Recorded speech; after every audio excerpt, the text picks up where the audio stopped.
ఆలోచనతో నేడు ఉద్యమాలలో ప్రాణాలు సైతం లెక్క చేయకుండా విరోచితమైనటువంటి పోరాటాలు చేసి ఇలా పోరాటాలకు నిలయమైనటువంటి తెలంగాణ జిల్లాలలో ప్రతి మారుమూల పల్లెలలో ఉద్యమకారులుగా చలామణి అవుతూ వేల సంఖ్యలో వందల సంఖ్యలో కేసులు ఎంతో మంది మన అమరులు తన ప్రాణాలను త్యాగం చేసినటువంటి చరిత్ర మా తెలంగాణ చరిత్ర.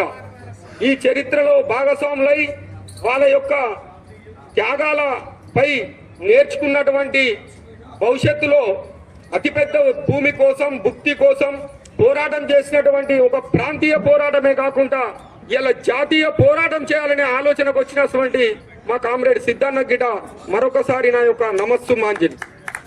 అయ్యా, ఈరోజు పల్లెలో జరుగుతున్నటువంటి ఈ ఆధిపత్య దాడులే కావచ్చు, ఈ ఆధిపత్య కులాలకున్న అనాచోద్య ఆలోచనతోని ఓటు బ్యాంకున్న కులాలను చీల్చి వాళ్ళకు ఒక పేర్లను పెడుతూ ఈ రోజు పదవులను అనుభవిస్తూ ఈ యొక్క దేశ సంపదను దోచుకుంటూ రాజభోగాలు అనుభవిస్తున్న వాళ్లకు మనమా ఈరోజు ఓట్లేయవలసింది.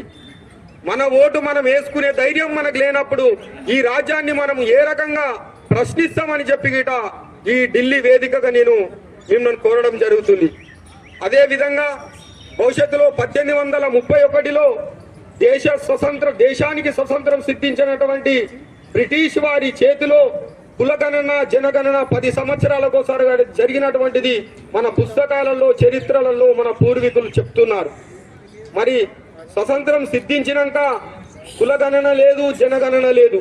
ఎందుకయ్యా అంటే ఈరోజు మీరెంతో అంతమంది అని చెప్పే లెక్క తేలితే వీళ్ళ యొక్క పునాదులు కదిలిపోతాయి. కాబట్టి ఆ లెక్కలను ఈరోజు బహిర్గతం చేయడానికి ఏ నాయకుడు గిట సిద్ధపడడు.